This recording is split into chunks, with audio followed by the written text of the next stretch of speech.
Hi అండి, అందరూ ఎలా ఉన్నారు? బాగున్నారా? ఈరోజు అయితే పానీపూరి ఇంట్లోనే ఈజీగా ఎలా చేసుకోవాలో చూద్దాం. చాలా అంటే చాలా టేస్టీగా ఉంటుందండి. బయట అమ్మే కన్నా ఇంట్లోనే చాలా బాగుంటుంది. ఇలా ట్రై చేయండి. నేనైతే ఇలానే చేస్తా, పర్ఫెక్ట్గా వస్తుంది. ఎలా చేయాలో చూద్దాం.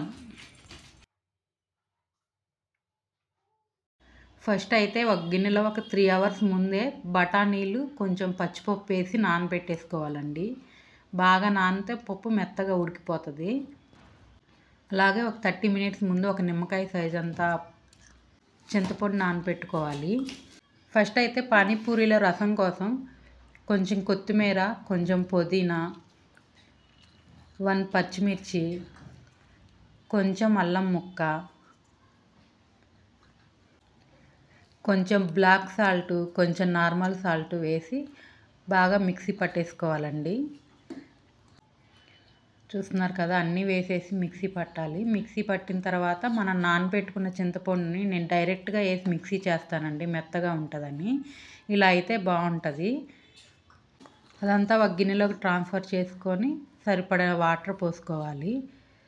వాటర్ పోసుకున్న తర్వాత దీనిలో కొంచెం మిరియాల పొడి, కొంచెం కారము, కొంచెం పానీపూరి మసాలా అయితే వేసాను. మీ దగ్గర ఉంటే చాట్ మసాలా అయినా వేసుకోవచ్చు. కొంచెం గరం మసాలా కూడా వేసుకోండి, చాలా బాగుంటుంది. చూస్తున్నారు కదా, చూస్తుంటేనే నోరు ఊరుతుంది. చాలా టేస్టీగా ఉన్నాయండి. ఇప్పుడు పప్పు కోసం అయితే మనం 3 అవర్స్ నానబెట్టుకున్న పప్పులో ఒక టమాటో వేసి ఒక 10 విజిల్స్ అయితే రానిస్తాను. 10 విజిల్స్ వస్తే ఏంటంటే పప్పు మెత్తగా ఉడికిపోతుందండి.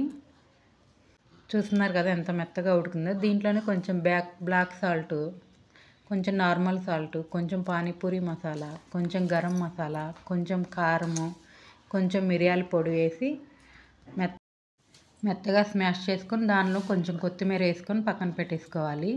ఇప్పుడైతే పానీపూరీలు వేయించడానికి ఆయిల్ తీసుకొని ఆయిల్ బాగా మరిగిన తర్వాత నేనైతే రెడీమేడ్ పానీపూరియే తీసుకున్నానండి. కావాలంటే పానీపూరి ఇంట్లో అయినా చేసుకొని వేసుకోవచ్చు. ఆయిల్ బాగా కాగిన తర్వాత మాత్రమే వేసుకోవాలండి. లైట్ బ్రౌన్ కలర్లోకి రావాలి, లేదంటే పూరీలు వేయగానే మెత్తగా అయిపోతాయి. చూశారు కదా ఎంత బాగా వచ్చాయో. ఫైనల్గా అయితే స్టఫ్ చేసుకొని తినేయటమే. చాలా అంటే చాలా టేస్టీగా ఉందండి. బయట కూడా ఇంత టేస్ట్గా ఉండదు అనిపించింది నాకు. నేను ఎప్పుడు చేయలేదు, ఇదే ఫస్ట్ టైం ట్రై చేశాను. నిజంగా పర్ఫెక్ట్గా వచ్చింది. మీరు కూడా ఇలానే చేసి మీ పిల్లలకు పెట్టనండి, చాలా హెల్తీగా ఉంటుంది ఇంట్లో చేసింది. థ్యాంక్ యూ ఫర్ సబ్స్క్రైబ్ చేసుకోండి, లైక్ చేసి షేర్ చేయండి. ఏమన్నా డౌట్స్ ఉంటే కామెంట్ చేయండి. Thank you, bye.